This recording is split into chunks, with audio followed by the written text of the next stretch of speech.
Hey everybody, thank you for downloading. We have kind of a special edition. This is Pete Wright, and we managed to wrangle Dane Christensen, Megan Strand, late night for a late night emergency recording session. Got me out of bed. I did, right? It's really late for you. And, I mean, isn't bedtime in Utah around 8:30? I've had my jammies on for a couple hours now. They shut the city down at 9. You're right. They do. I mean, that's right. You can't. No more table taps. No more. I mean, there's just a lot of things you can't do. Why have we joined here, Dane? Oh, we're just excited to pull the listeners into our on the ground account from South by Southwest by Uncle Weed, Dave Olsen, and his friend John Biehler. Fabulous bit of. I guess a review of the happenings down there and get a kind of a firsthand account of all kinds of fabulous, funny, entertaining things on a bus ride to some social media convention. But it's tons of fun to listen to, highly entertaining, and really, really informational. So great stuff. I haven't listened to. I got to be honest, I haven't yet listened to the whole thing. But it's one of the things I find so fascinating is that he's recording the whole thing on a party bus.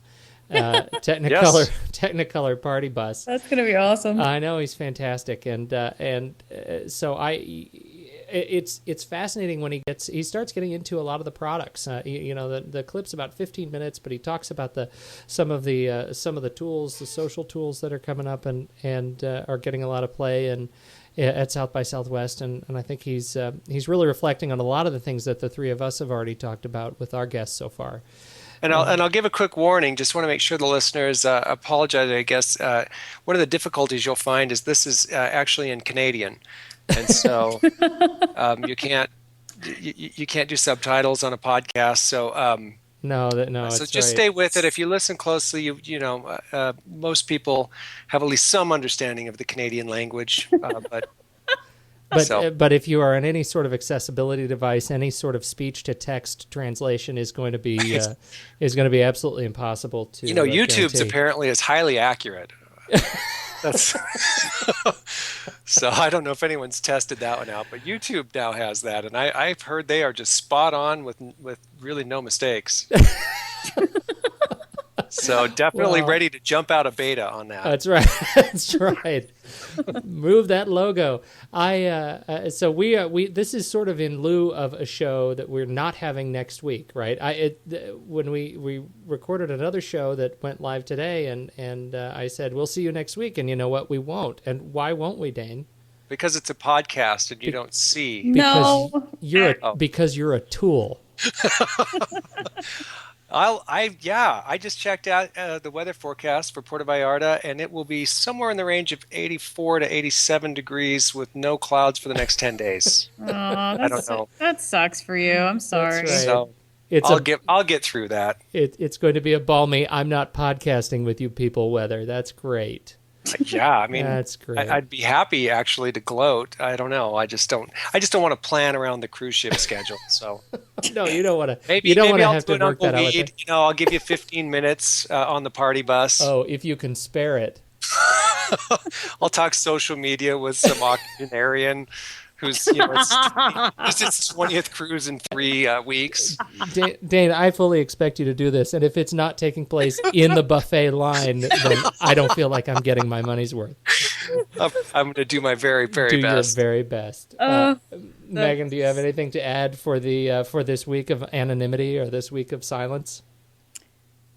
I'm going dark. I got nothing. Well, it's late. It's exactly. It's after your bedtime. So, on behalf of all of us, right here, we're going to toss to our brand new friend and hopefully frequent guest and contributor, Dave Uncle Weed Olsen and his bud John Biehler. For one night only, instead of can we sign off instead of as the naked marketers, the jammy marketers for the late night podcast? All right, for you, Dave. We are one night only, the jammy marketers. We are the jammy marketers. Take it away, Dave Olsen.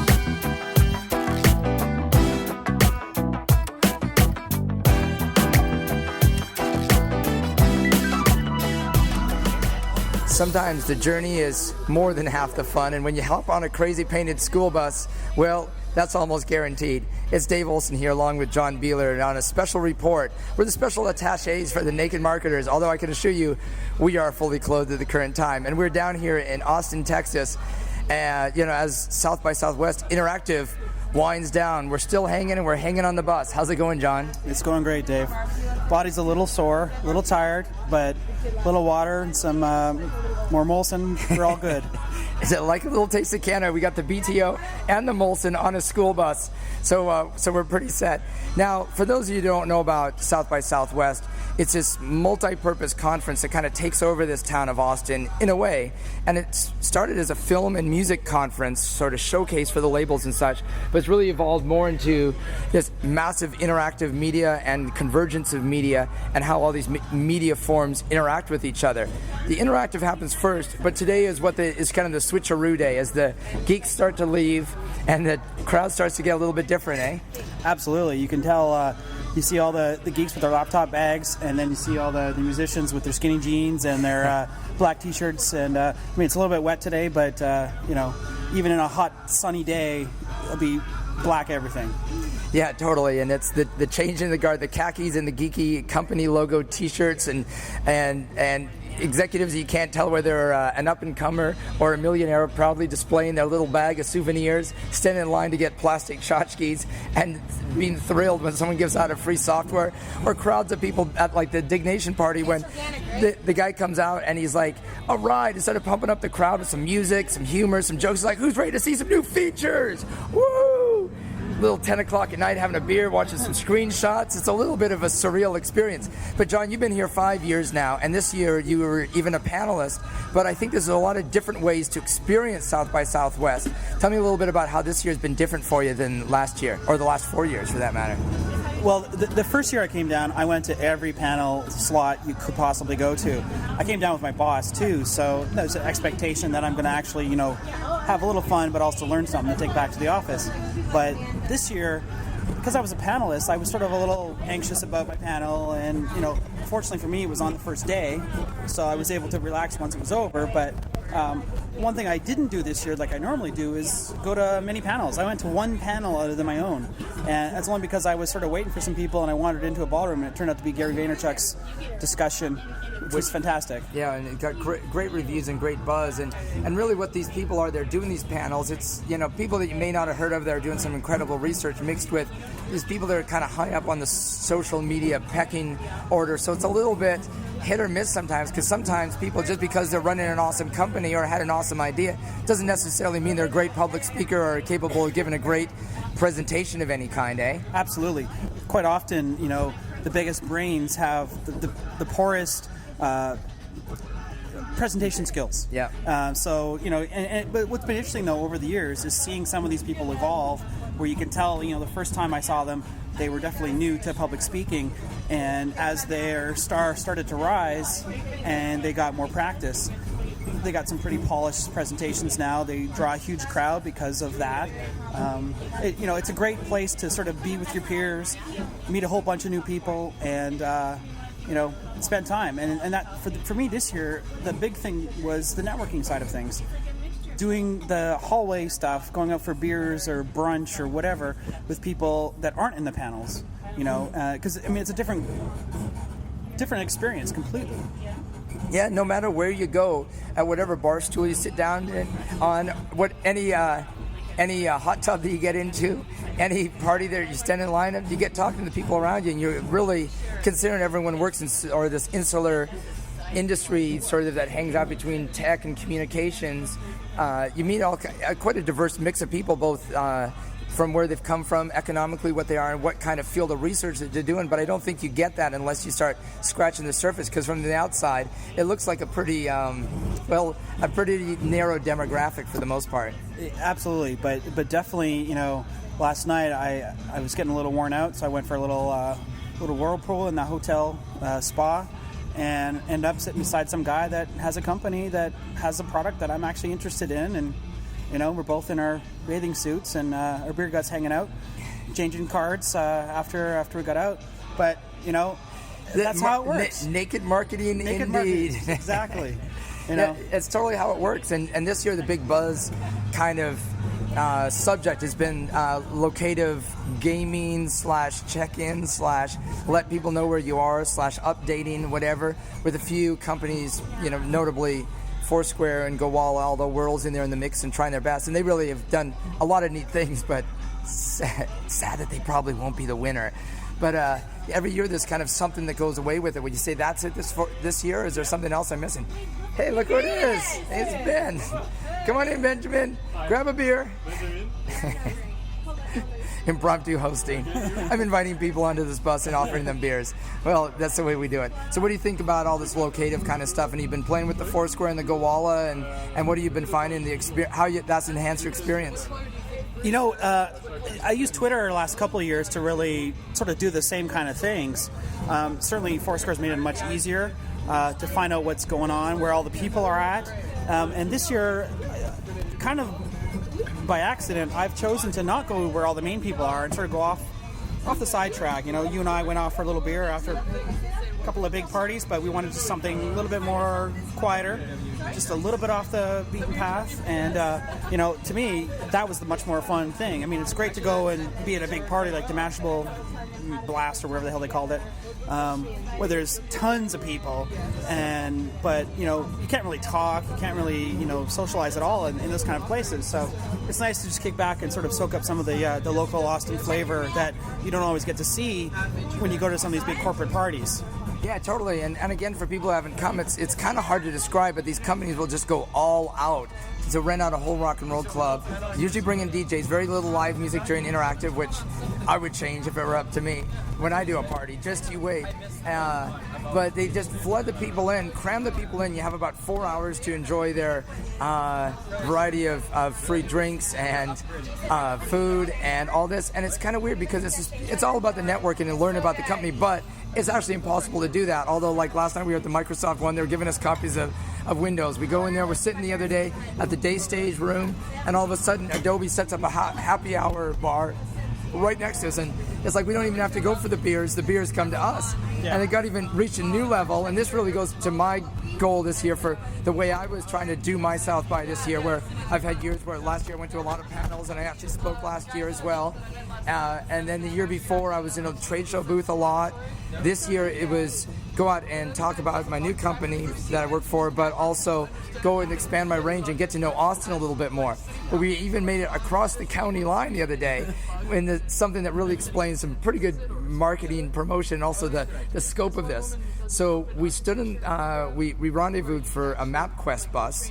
My first thing was like, oh, MapQuest, how are they doing? And they're trying to change, spark their story again. Google Maps I would think is taking a lot of their market share. Yelp has taken a lot of that kind of contextual piece of it.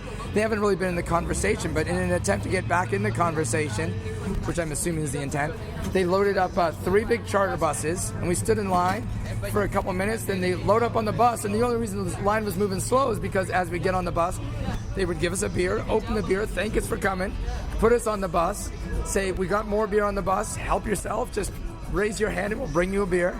And then we got out to Salt Lake, which is this kind of legendary Texas barbecue. Driftwood, Texas. In Driftwood, Texas. That's about half an hour out of town. Someone's asked me how far. I said, man, that might have been 15 minutes or an hour and a half. I didn't really care less. But we were able to see something outside of town and see how like the regular folks live here in Texas, which I'll save for another conversation. But not only did we go to this finest barbecue place, they provided all our beer, paid for our meal, and we were in the VIP house, or the VIP thing, the VIP tent building, barn, whatever, cabana, all in an effort to get people to talk about them again. Because all the people here, they all have this sphere of influence that they built. Everyone's built up their own little Death Star one way or another by getting their marketing network built out, and that's what everyone's constantly trying to do. And sometimes it's a little bit weird because as you meet someone, right away they're sizing you up by the company and the number of Twitter followers you have. Yeah. So I always tease people saying, I'm just, I'm not even a 5-digit follower. I'm not even in your league. But also at the same time, I'm working for a real neat company this year, and without revealing, without sounding too goofball about it, it's a company that's growing really fast. We're having a lot of fun with it. It's Hootsuite. For those of you who don't know, it's a social media dashboard tool. It allows you to manage multiple Twitter accounts, plus Facebook, LinkedIn, even MySpace and Foursquare, all in one platform, WordPress.com, and update messages, have editors and admins and all that kind of stuff. But the thing that I've heard from people coming down here is analytics. It's all about analytics. It's only what you can measure, because people know that their livelihood is tied to quantitative results. They need to see metrics. They need to turn in a report at the end of the week. They need to let their boss know that, and they want to just know for their own professional integrity about what's working. Do we see a pop of traffic when we do something like that? What do people click through? What time of day? Which is really important. And I went to a panel today that kind of mixed the interactive and the music. And it was Music 2010, talking about where the music industry is today. And it was all talking about basically social media analytics is what drives the decisions. Yeah. And now in some ways it's harder to get that information than it was in the old radio days, because the old radio days there'd be the sound scan or whatever, charts about everything. Now all these internet radio platforms, internet streaming media, whatever platforms, are all very proprietary with their data about what's being played and that kind of stuff. So it's like, if we're supposed to be espousing openness, why are we stuck with these and falling into these same old traps? Well, it comes down to money and economics. But it's been really interesting for me as a community wrangler for a Hootsuite to go out and meet our users and really sit down and have conversations. We didn't do a party, a booth, anything. But I feel that even though in the past I've done a booth, I've done parties, this might have been the most effective, because it's been hundreds of one-on-one, sincere, actual conversation, interactions, and not just exchanging cards, exchanging a little something, a meaning, exchanging some value, which when it comes down to any social media campaign, and you can take this to the bank, it's all about content and sincerity. Is your content interesting? Is the thing that you're producing to talk about your content interesting? Is the content reflecting your brand and your culture? Is absolutely critically important. If you don't have that piece down, just give up right now. Well, an interesting point that Gary made during his keynote was the fact that you can't scale authenticity. You know, you have to do it one-on-one. You mean San Francisco, New York? Exactly. So, you know, he's very much against having a service or an agency doing all your Twittering for you, because it's not authentic. Those people don't understand your brand. They don't understand your product and services like you or somebody in your company does. And so that's the only way to make it work, is to not try to outsource all that stuff. You got to keep it real. Got to keep it on. You know, the one-to-one conversations like you've been doing. I've witnessed a lot of them, and you know, definitely, you know, that 1 or 2 minutes or 3 minutes or however long it's been that you had that conversation, that's much more memorable than a little piece of plastic piece of shit that you're going to throw away that, you know, has something on it. That conversation you'll remember. You'll remember the face that you talked to. You remember the story that you told or that you heard, and that's much more meaningful, even in an intangible way. Yeah, and really for me, I think of this as I'm not selling a product or service. I'm promoting a culture, and our users who use Hootsuite, and I was telling this anecdote a few times because I actually published a press release from the bar the first night that we arrived, and I've been working on it in the airports on the flights down here. And by the time I got back up in the morning, there was not just the news media reporting about it, but fans and users, enthusiasts had examined what we'd done. They've made videos about it. They've written their thoughts about it, and they've examined that. So really my job is to curate that culture, because they are the culture. You know, sure, we make the product and we have the keys to the car, but just like this bus driver is driving the bus, it's us on the back that's really making this bus something more than a bunch of tin and rubber. Yeah, absolutely. So now we're on to our first rainy day, and one of the fun things is coming down here, just to give people a little flavor of the town. One of the favorite things about coming down here is sunny days, good barbecue, and free beer. Today we got a rainy day, but we're on a kind of a cool adventure going out to Social Media Clubhouse, and Social Media Clubhouse have rented this huge Texas mansion about 15 minutes out of town, and it's right on the lakefront, and there's a boat out there, and it's so we're getting a little bit of Texas history as well as engaging with our peers. There's a little show set up out there where people are filming, basically a talk show. There's been musicians coming and playing. People are blogging and twittering and chronicling all this photography. And something I've been really espousing this year is kind of what they're doing, which is sharing skills and curating and amplifying information. So it's kind of a neat way to do it. And when you have a bus ride with beer on board, it makes it even funner. So before we split, to those of you who are out there on the Naked Marketers, it's important to remember that John Biehler is at John Biehler, Biehler, and no, it's not Bueller, just in case you're mistaken. And while he's an e-business analyst by day, really where his strong chops are is experimenting with new forms of photography, collecting gadgets and remixing these gadgets and deconstructing them and wondering what they're all about, and going out there and actually practicing this trade of taking the camera out, creating media, and sharing it with the people. As for me, my name's Dave Olsen. You can get me at DaveOHoots on Twitter, and that's gives you direct access, and I can point you to all the right channels to learn more about Hootsuite. If you're a Hootsuite user and you have feedback, I'm happy to point you to those channels. Of course, what you have to say is tremendously important. By night, I'm a renegade documentary story maker, but I'll leave that up to your own devices. But from Texas, I'm Dave, and he's John. Thanks for coming along the bus, you naked marketers. Take care, y'all. Keep your pants off.